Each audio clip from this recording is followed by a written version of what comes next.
So when it comes to go-to-market, there's three core things that I work with CEOs and growth leaders on. There's three things that you absolutely need for a proper go-to-market strategy to work. The first thing that you need is what we call an ICP. That's an ideal customer profile.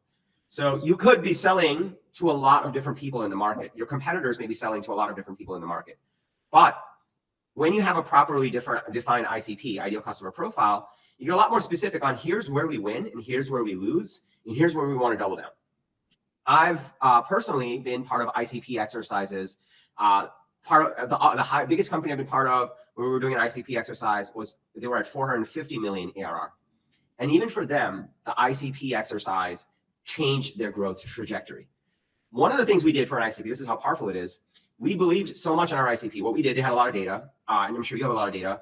They did an analysis on here's the different segments of the market, and here's what our win rate is, here's what our average deal size is, and here's what our churn rate is.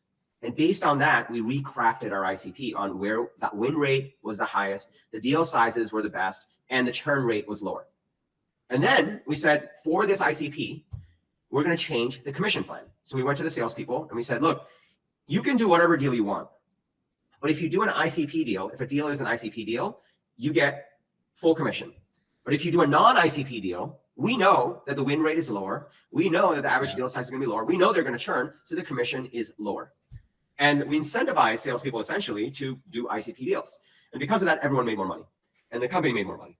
So a lot of people don't do a proper ICP exercise. They don't really analyze their data from the past few years to look at where they win, where they lose, and where they should double down. And a lot of times, even if they do an ICP, it collects dust and salespeople don't follow it and marketers don't follow it. So when we align the entire organization around the ICP, everything changed. So that's the first pillar that we always talk about for building a proper go-to-market strategy. The second pillar we talk about is, we call it a manifesto. Manifesto is essentially your strategic narrative. There's a big transformation happening in the world, and that's why your solution needs to exist for your customers. So if you really want to serve them, before you talk about features, before you talk about the product, you really want to educate them about the transformation. So the thing that we teach CEOs to do and growth leaders to do is create what we call a manifesto. A manifesto is your strategic narrative. It's about 6 slides. It tells the story of exactly what is happening in your customers' lives and why they need to make a change and how your product can actually help them. And manifestos take a lot of work. We put hours into them. It's very nuanced on how you structure the messaging. But once you have it, every single person in the organization knows how to talk about the big transformation that's happening that necessitates your product. Once you have those two things, the ICP and the manifesto, you essentially have your go-to-market strategy. And then the third pillar comes in. Most people, most founders, most marketers, they skip the first two and they jump to the third one, the third pillar. And that's why most fail. The average tenure of a marketing leader is 18 months. After 18 months, they get fired. And the reason for that is they usually start on the third pillar instead of the first two. So the third pillar is what we call a Broadway show. Broadway show is a consistent set of sales and marketing activities. So it's consistently running content, running ads, doing outbound, doing cold calls, doing all those pieces where you're actually mobilizing that manifesto, where you're getting that manifesto into the hands of your ICP and doing that on a consistent basis.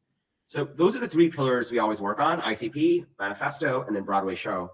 And we align the entire organization around that, and that allows them to be consistent in their marketing, consistent in their sales. It allows them to serve their customers with that narrative instead of just selling to them. And it allows you to essentially rise above the competitors.